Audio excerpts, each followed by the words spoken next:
Саламатсыздар ма балалар? Қалдарыңыз қалай? Қазір бізде математика сабағы балалар. Ең алдымен сіздерге арттыр деген ойынды ұсынамын балалар. Мен қазір шапалақтаймыз. Мен шапалақтаған санды ең алдымен 2-ге арттырыңыздар. Мысалы мен 1-ді шапалақтасам, 1-ді 2-ге қосқанда 3 болады. Кеттік ары қарай. 2-ні 2-ге қосқанда 4 болады. 5-ті 2-ге қосқанда 6 болады. Яғни сіздер шапалақ санын мұқият тыңдап отыруыңыз керек. Енді 2-ге емес 3-ке арттырып көрейік. Мысалы, неше болады? Мен неше рет шапалақтадым? Мен 7 рет шапалақтадым. 7-ні 3-ке арттырғанда 10 болады екен. Неше рет шапалақтадым? Мен 10 рет шапалақтадым. 10-ды 3-ке арттырғанда 13 болады екен. Жақсы балалар, көңіл күйгеніңіз орнықса, балалар, келесі біздің сабағымыздың мақсатын анықтауымыз керек. Ол үшін мен сіздерге мына 2 нұсқаны ұсынамын. 2 нұсқаның ішінен қайсысы есеп екенін табуымыз керек. Мысалы, бірінші нұсқада былай дейді: Арман асханадан 40 теңгеге шырын және 60 теңгеге бәліш жеді. Екінші нұсқада Арман асханадан 40 теңгеге шырын және 60 теңгеге бәліш алды. Арман барлығы неше теңге жұмсады? Қалай ойлайсыңдар, қайсысы есеп? Екінші нұсқаның есеп екенін қайдан білдің? Есептің құрылымын есіңе түсірші. Қандай құрылымдардан тұрады есеп екенін? Дұрыс. Екінші нұсқа есеп десеңіздер, өте жақсы, дұрыс білдіңдер, жарайсыңдар. Ал неге есеп ол? Қандай айырмашылығы бар есеп? Есімізге түсірейік. Есептің 4 бөлімнен тұрады дедім. Бөлшегі бар. Есептің шарты, сұрағы, шешуі, жауабы болады екен балалар. Шарты, мысалы, Арман асханадан 40 теңгеге шырын және 60 теңгеге бәліш алды. Шарты, сұрағы, Арманның барлығы неше теңге жұмсады? Шешуін табу үшін 60 пен 40-ты қосамыз. Жауабы 100 теңге жұмсағанын табамыз екен барлығы. Жарайсыңдар балалар. Бүгінгі яғни сабақтың мақсатымыз балалар құрама есептерді талдау, шешуін амалдар орындау арқылы табу екен. Қайтып жаңағы есебімізге келейік. Бұл бізде жай есеп. Себебі бұлда тек қана 60-ты 40-қа ғана қостық. Болды. Бір ғана амал қолдандық. Ал бүгінгі біздің мақсатымыз құрама есептерді талдау. Құрама есеп пен жай есептің айырмашылығын түсініп көрейік балалар. Ол үшін мына 2 нұсқаға қараңыздар. Бірінші нұсқада дейді: Астананы көру үшін әрқайсысында 8 баладан 3 топ және 6 мұғалім келді. Астанаға барлы балаларға қарағанда мұғалімдер неше есе кем келді? Екінші нұсқа: Астананы көру үшін 8 бала және 6 мұғалім келді. Мұғалім балалардан нешеуі кем? Жаңа есімізде болса, жай есептің тек қана бір амалмен шығарылады дедім. Ал құрама есеп 2 немесе одан да көп амалдармен шығарылады екен. Амалдар қолданылады екен. Қайсысына бір амал қолданамыз? Мынаған бір амал қолданамыз. Тек қана 6-дан 8-ді азайтып қана, 8-ден 6-ны азайтып қана нешеуі кем екен табамыз екен. Бір амал қолданса, бұл бізде жай есеп екен.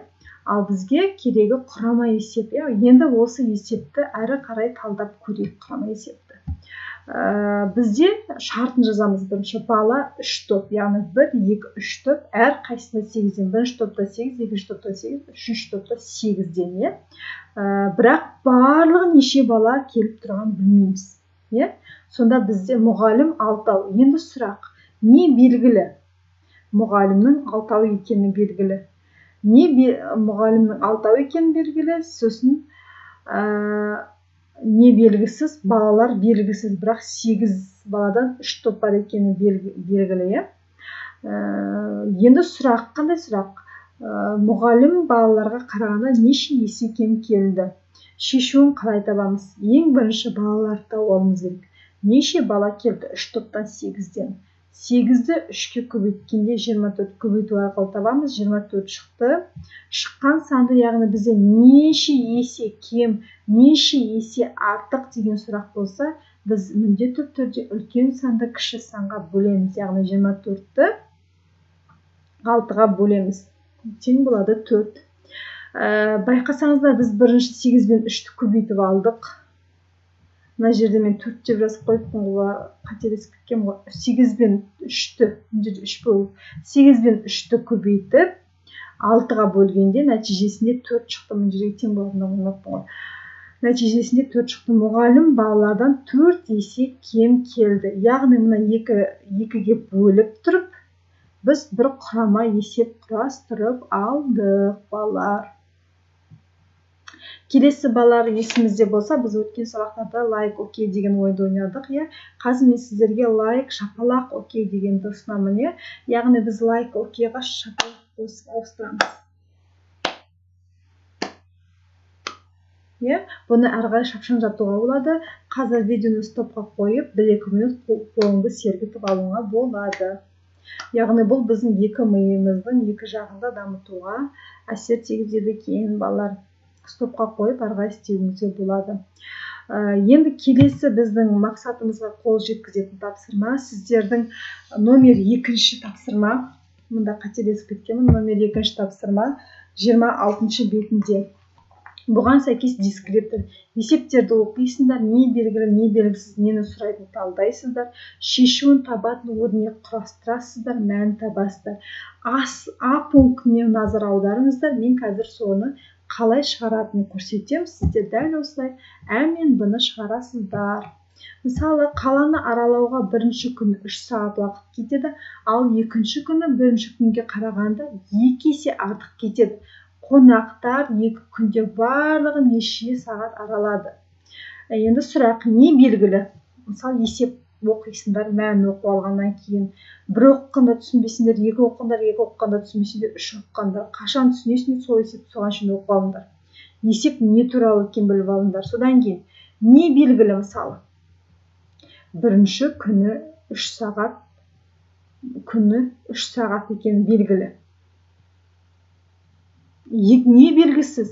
Екінші күн белгісіз. Бірақ ол 2 есе артық бірінші күннен. Нені сұрайды? Барлығы неше сағат жұмсалғанын сұрайды. Енді қалай табамыз? Табу үшін біріншіден мен екінші күн белгісізді тауып алуым керек. Екіні белгісізді мен тауып алуым керек. Оны табу үшін 2 есе артық деді онадан.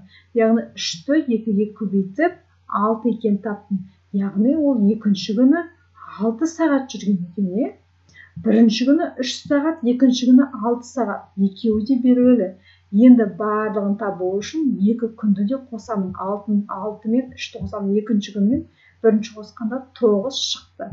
Енді мына 2 есепте мен қалай құрама есеп құрастырамын? Ең бірінші мен не істедім? 3 пен 2-ні көбейтіп алдым. Одан кейін оған нешені қостым? Шыққан мәніне 3-ті қостым. Нәтижесінде 9 шықты. Міне мен осындай құрама есепке өрнек құрастырдым. Дәл осылай сіздерде бұлай 2-ге бөліп, содан кейін барып өрнек құрастыруыңызға болады. Бұл есеп тек қана өрнек құрастырасыздар. Шартын, сұрағын жазып жатудың қажет жоқ. А дейсіздер де, Б дейсіздер де, қасына өрнегін құрастырасыздар. Өрнек құрастыру үшін міндетті түрде есепті талдайсыздар мына нұсқада. Ары қарай біздің мақсатымызға қол жеткізетін тапсырма өз бетіңізше жұмыстанып көреге. Бұл сіздердің